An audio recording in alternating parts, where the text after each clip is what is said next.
Welcome to the session. So in our previous session, we have seen how we can introduce Python in Raspberry Pi, how to load all those steps and how to run. And we have written a small program and we have given input from our keyboard and then the result has been obtained. So now in this session, we are discussing as an example temperature sensor. So that is with the ID DS18B20 as a temperature sensor. So this particular sensor is widely used temperature sensor mainly at places where harsh operating environments are involved, like chemical industries, mine plants, oil rigs, etc. So this particular sensor is as a temperature sensor. We can make use in different environments or different manufacturing industries, different industries as well, to look after the temperature levels around the clock. So we can write the type of a program that we wanted to have to seek output in whichever manner we need. But as the temperature sensor is concerned, this is one of the sensor. So this has three terminals as a transistor type, TO992 package type. So three terminal temperature sensor. So the first terminal depicts VCC, that is either 3 volt or 5 volt based on usage you may give. The center one is for data for a communication purpose, and the last one leftmost, that is ground pin. You can connect to any one of the ground pin out of available 6 different ground pins from the 40 GPIO pins. So it is very easy to use and requires only one external component to start working.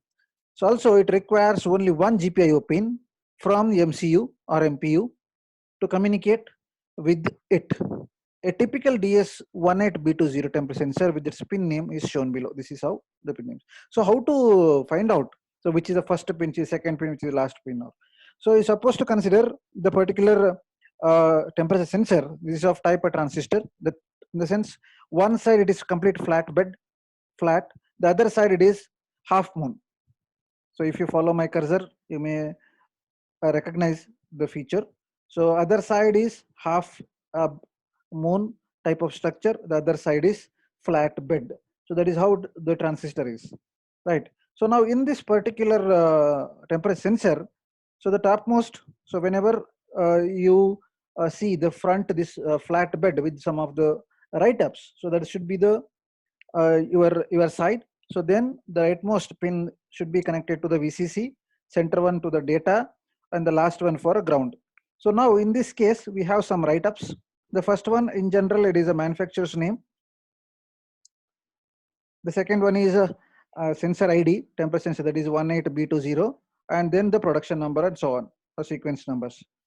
So this is how the sensor should be read by its features. Okay, understood?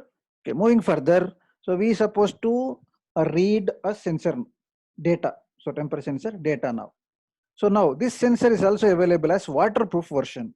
So what is this waterproof version is? So in this, when we discussing the first module, when we categorize sensors into different usages, the sensors that you are used in, that is used in normal temperature, normal usage, the sensors used in automobiles, the sensors used in water, the sensors used in air or in the normal room temperature. So the based on usage, we categorize different sensors. So we will get in the market the waterproof sensors also. So this is waterproof sensors are covered with a cylindrical metal tube. So the normal sensor, whatever the transistor type normal sensor, that is what we saw in this particular diagram. This is a sensor transistor type normal sensor. So this particular DS18B20, it is a one-wire programmable temperature sensor. That means the center pin is connected to the communication, so that we are the microcontroller can read that particular sensor data. So that means it requires only the data pin to send the information to the microcontroller or microprocessor boards like Raspberry Pi. And each sensor has a unique IP address of 64-bit for it. So it is also possible to have multiple sensors connected to the same MC or MPU. So because of each sensor has its own address, so that we can connect more number of sensors for a one individual MCU, microcontroller or microprocessor.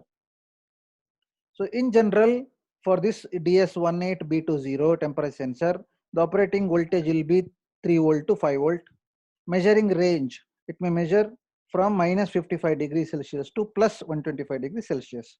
So you can make use this particular kind of sensors even, for example, if in Himalayas, where the temperature goes to minus 30 degree, 40 degree and all, or Siachen glaciers, or if you want to measure the volcano temperature plus 125 degree, or whether you're supposed to maintain in nuclear reactors or some kind of polymer production houses and all. So these may reach up to plus 125 degrees Celsius.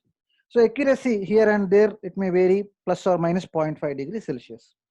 The resolution 9-bit to 12-bit resolution can be available from this DS18B20 as a temperature sensor. Clear?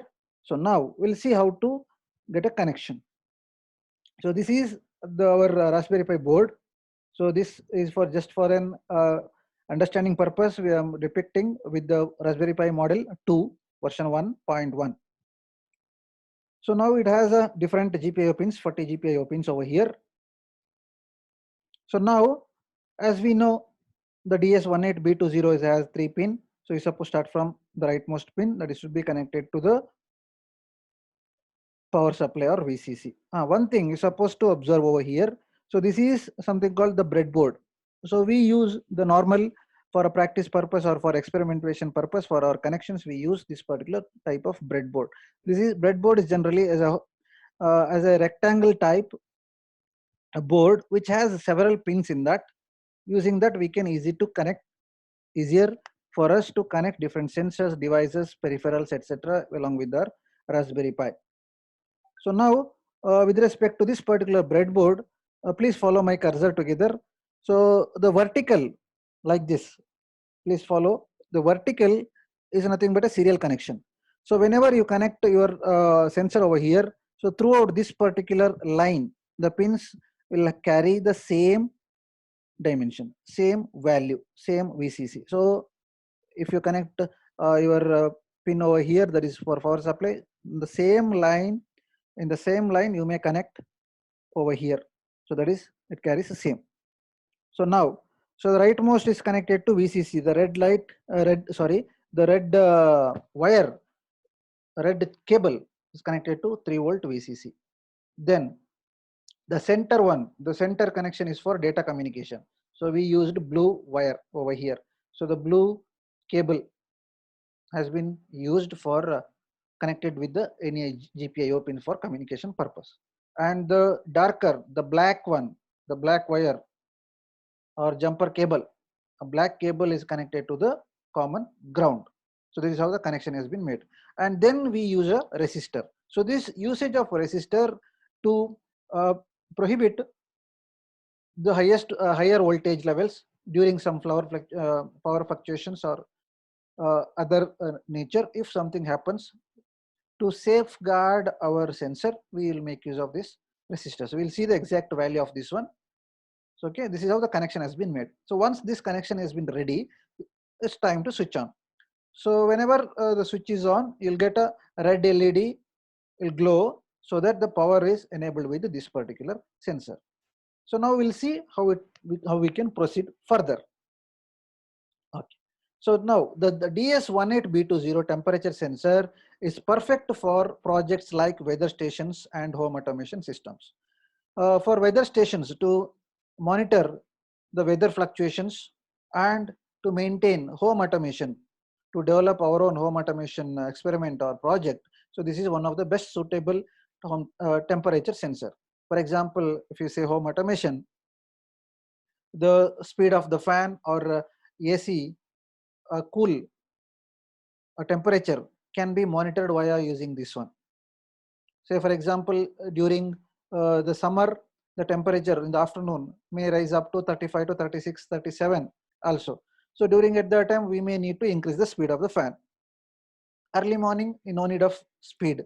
So maybe in the first level or second level. So later on, When time goes off, you're supposed to increase the fan speed. So using this home automation, based on the temperature level, we can speed up the fan or control the fan as well. So that is one of the example for home automation systems.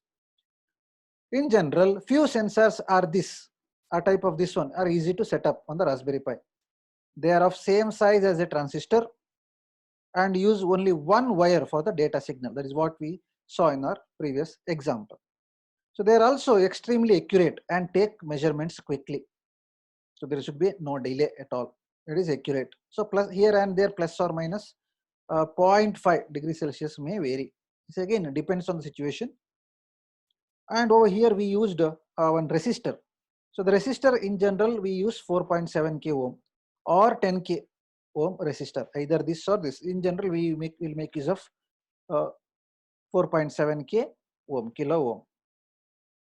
So now the DS18B20 communicates, the temperature sensor communicates with one wire communication protocol. One wire communication protocol.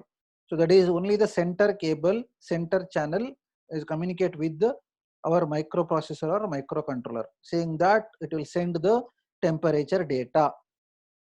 As it is a serial communication protocol, one wire communication protocol is a serial communication protocol that uses only one wire to transmit the temperature readings from sensor to the microcontroller. Why we are stressing on one wire? It is one side communication.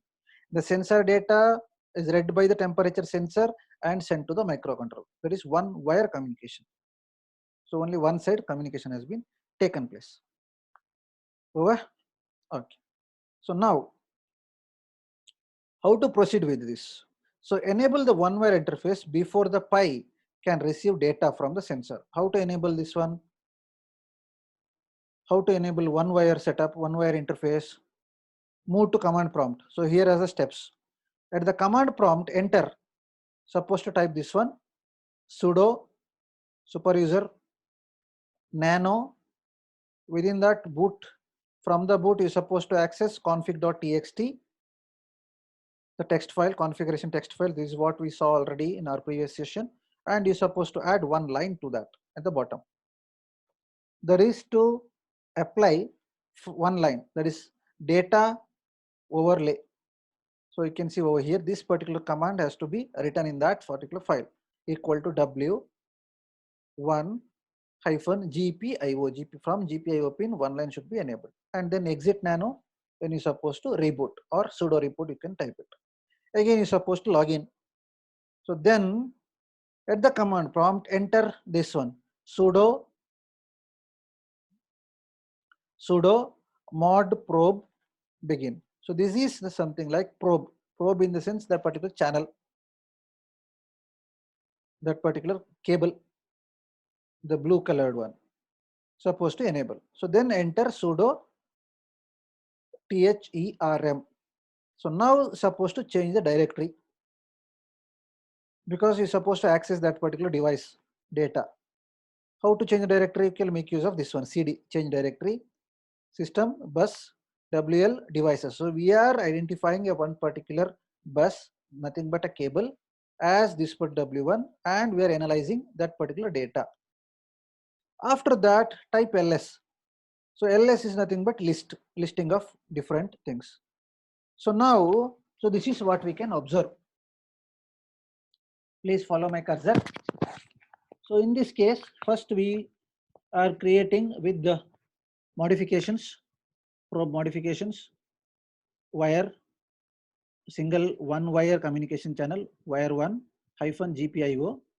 Then we supposed to get the data from this and supposed to redirect to this particular directory, that is using this one ls, and we'll have these two things under this particular directory. So now we're supposed to change into this one, 28. Why? Because we have the data in that particular address. So this is nothing but, so this is whatever we can see over here, 28-000. This is nothing but address of that particular wire 1.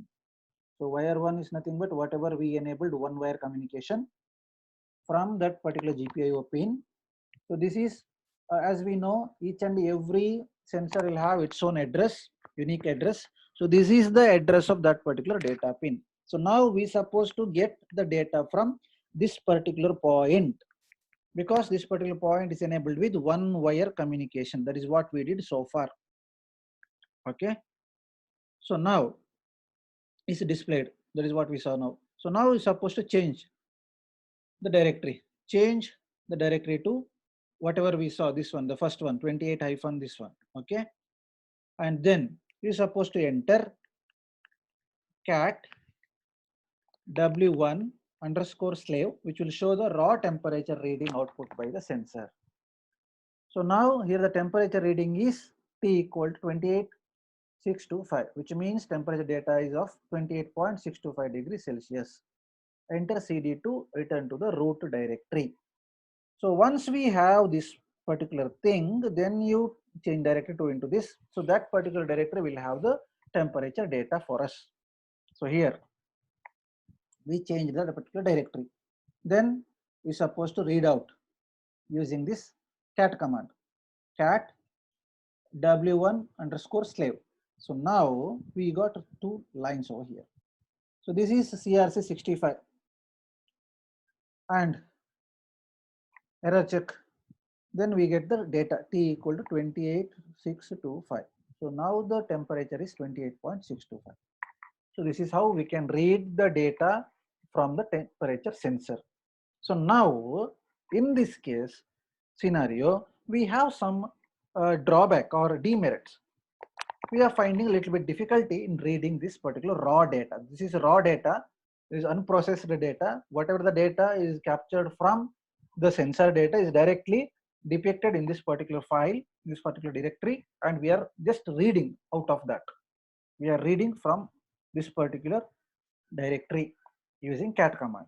So now the difficulty is, it is very difficult to trace out whether it is this much degree of Celsius or how to identify.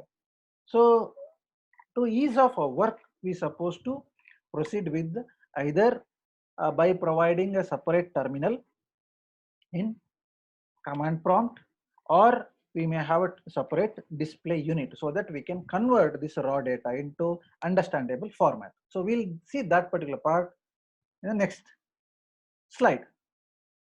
So connecting Raspberry Pi via SSH. So it's a Python program that will output the temperature readings in Fahrenheit and Celsius to our SSH terminal. So we are trying to have the data in our SSH terminal, both in Fahrenheit and Celsius. We're supposed to write the Python program. You just copy this particular program on your terminal and you can see the output. So we'll see briefly. So we are importing different components of Python with the Raspberry Pi. And system into mod probe. This is what we have set already. GPI opens in our previous example. Same thing is supposed to utilize under this also. Then the basic directory, same thing, whatever we saw in the previous case.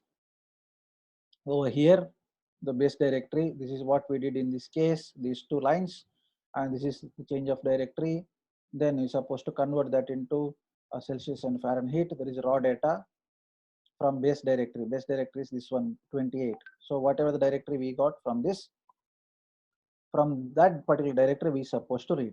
So the directory name starts from 28. So this is something like string matching, right? So whatever the directory is having with the 28, so that is from that is supposed to get the folder, device folder, and that particular folder will be treated as slave folder. From that we supposed to read. So once we have that particular content folder in this particular file, we supposed to open it to read the temperature raw data. So F equal to open the device file. Device file we already set in read mode. We supposed to read all those lines, whatever the lines we have written over here under device file. So once we read that, we'll just close it. Then we supposed to convert that temperature raw data into our understanding, our understandable format. So that's why we are making use of these many lines.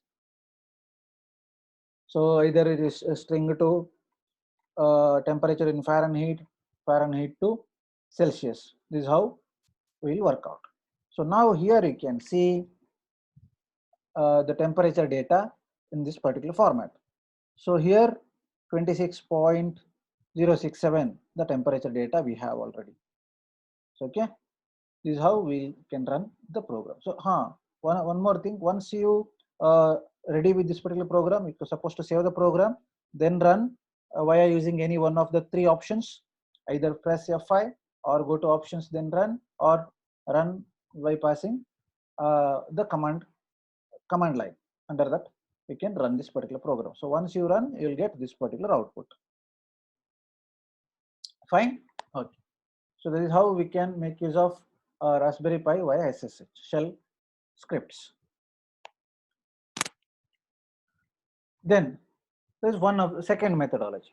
Third option is we can make use of dedicated LCD display. We can have a LCD display. So because we have a configuration setup, RPL CD, so that is Python library. Python library, RPL stands for Raspberry Pi Python library with LCD. So now Raspberry Pi LCD with LCD can be enabled to make use of this LCD display. So the RPLCD library can be installed from Python package index or PIP. So PIP might already be installed on your Raspberry Pi, but if not, is supposed to use it from the command prompt to install it. Again, make use of sudo super user do apt-get install Python PIP package supposed to install. So once it is ready, install RPLCD library by entering sudo pip install RPLCD. So when this is ready, please proceed with again the same setup. Whatever the program we have written in the previous case, same thing, but minor changes because we supposed to direct all the values to the LCD. That is only the one particular part we supposed to replace. Rest of the things are same. Only one addition is we supposed to make use of LCD, making use of LCD so that the data can be displayed on the LCD screen. So that is only one addition with the previous program. Rest of the things are same. Okay. So now once it is ready, the connection has been established like this, and you can see the temperature data. The program I'm not explaining because we already see the in the previous example same program, but only we are diverting the data into this particular LCD screen. Okay. So coming to the remote access, the last part under this remote access, how we can access the remote access our Raspberry Pi remotely. Sometimes we need to access a Raspberry Pi without connecting it to a monitor. Perhaps the Pi is embedded in something like a robot, or you may want to view some information from it from elsewhere. Or maybe we simply don't have a spare monitor sometimes. So you can find more information on accessing your Raspberry Pi remotely here. So these are the contents. Using these contents, we can easily monitor our Raspberry Pi. So first, we'll discuss each of the part. We have contents. So using this content, we can access a different area of our Raspberry Pi. So we can set up an IP address as we supposed to enable network settings. While configuring itself, we enabled this particular part. So once we have the IP address, it is easy to establish connection remotely using that IP address in our URL.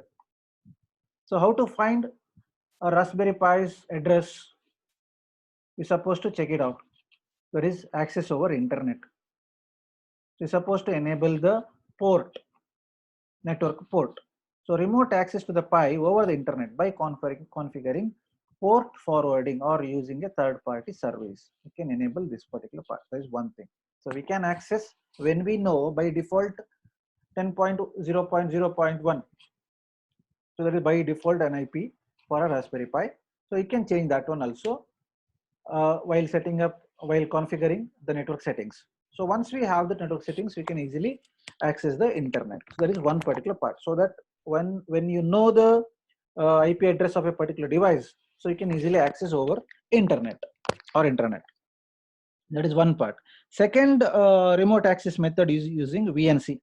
So remote access to the Pi's graphical interface viewed in a window or another computer using VNC. Second part is access the command line of the Pi from another computer. When you able to identify the device in the network so that we can have a command line from different computers. This is another methodology to access the Raspberry Pi. Then once we have that kind of setup, then we can go with any one of the protocols. So one protocol that we use frequently is SFTP. SFTP stands for Secure File Transfer Protocol. So in this Secure File Transfer Protocol, you can copy files between your Pi and another computer.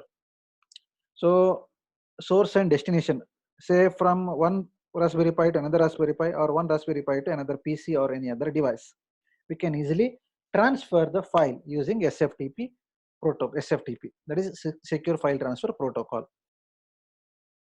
and we can just copy it using SCP, that is Secure Copy Protocol, can be used for just copying the files between our Raspberry Pi and another computer.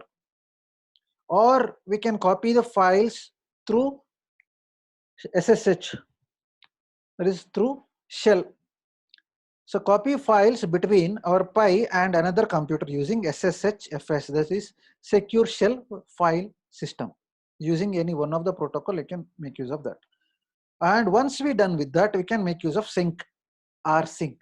Synchronize folders between Pi and another computer using rsync over SSH. Once we have this one, so we can make use of syncing. That is, entire directory can be synced. We can do any copy paste environment. Then we can have FTP also, file transfer protocol. You can copy files between your Pi and another computers using FTP. Or on the other hand, we can have a web server.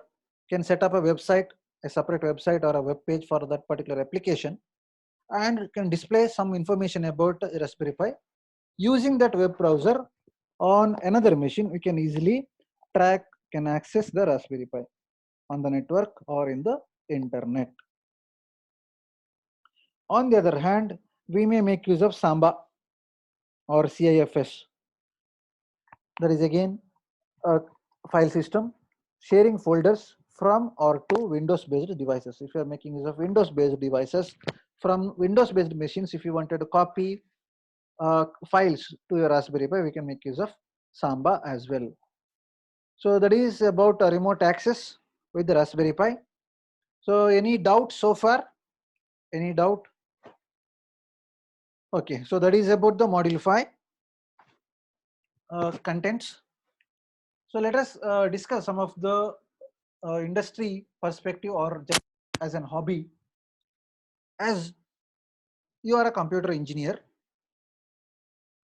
how you can make use of Raspberry Pi for different purposes. I'm giving you some glimpse of information to you. So where you can utilize in your free time. In your free time, you can make use of this Raspberry Pi. You can buy a kit, or if you are already having a Raspberry Pi kit, you can make use of for these kind of projects. These are the different areas one can look after. So in general, we can make use of Raspberry Pi. So Raspberry Pi based Android controlled surveillance robot. For example, you can develop a surveillance robot. You can have a camera module using Raspberry Pi. So the camera module's job is to capture entire video. So you can mount that particular camera module on a robot or a small vehicle. So wherever the vehicle moves, automatically it should capture the video of the surroundings, and those video should be sent to your mobile. So in your mobile, you're supposed to develop an Android application in such a way that it will accept those video. So through that, you can have a surveillance robot. There is one example. Second example is driver drowsiness detection for accident prevention. So using Raspberry Pi, again using a camera module. So so you can point out the camera to the driver's eye on your vehicle. So whenever he is feeling drowsy, whenever he is about to close his eyes, you can send an alarm or beep sound so that he can be alerted, so that accident can be prevented. Or then you can make use of PLC. So PLC based automated sorting system using image processing also you can perform as an example. Then you can make use of greenhouse monitoring also. So based on temperature, humidity, all those, using those sensors, you can develop this kind of mini project or hobby. Or you can have a phone with the gesture interface. You can have a gesture interface setup. You can make use of different gesture interface sensors, and you can make use of Raspberry Pi. So that can be enabled via using phone. And you can have a vehicle starter on face detection also. So you can have a Raspberry Pi in your vehicle. So whenever the camera detects your face, whether the face is matched with the particular vehicle's database, automatically your vehicle can be started. This is one of the application. And waste and garbage recycling vending machine. So waste management and garbage management. So we can easily make use of sensors which will detect metal or non-metal or plastic or paper, so that you can bifurcate those wastes, and so that you can recycle vending machine also. You can make use of this particular project. These are some of the ideas. You can have a smart door receptionist with the smart lock system. Smart door system, for example, you can have a smart lock using Raspberry Pi to enable or to disable, enabling only for authorized persons, disabling for unauthorized persons, voice based. So you can have a mic setup nearby your door. Whenever the visitor supposed to speak, the voice should be recognized by the database, should be already mapped in your database. If it matches, then only the lock may open. Or iris based or face detection, everything can be possible under this. Then you can have a smart stand-up wheelchair using RF and Raspberry Pi. And you can have a anti-theft flooring system. These are all surveillance system, face recognitions, vehicle anti-theft using face recognition. One of the vehicle is enabled like Hummer. One of the foreign vehicle Hummer is enabled with these two, face recognition with the door lock system and anti-theft also. And it has voice based also, voice based door open, voice based control with starting also. So all those features are available in the Hummer vehicle. And you can have voice based hold, hot, cold or water dispenser system using the Raspberry Pi based on voice. So whatever the dispenser we have in our institution, hot and cold. So you can automate that particular setup via using this voice recordings, hot or cold. And you can have weather reporting over IoT also, by monitoring temperature continuously. You can report it. And you can have monitoring system for comatose patients, for patients also, flood detection and avoidance. So based on the rainfall, you can easily detect, and you can have a project on that also. Garbage monitoring. Say for example, if you have a say dustbin, so whenever the garbage fills into that dust or the whatever the thrown by the users, if it fills, automatically it will give you an alarm system to the rag pickers or right. So those or some other persons, so that they can have a data regarding with that, so that you can manage garbage monitoring. Or you can have a project based on women's safety, night patrolling robot. You can set up IoT flood monitoring and alerting system also. Not only detection, alerting also it can be possible. So these are the different area that you can look after in your free time, or as you, based on your interest, you can take up. So if you have any doubts or clarifications, if you need or any help in this regard, I may help you. So you can revert back to me, so that we can have a further discussion on these projects. Okay, thank you. So this is the second part of our module 5. So we'll discuss about other aspects with respect to smart city in our next session.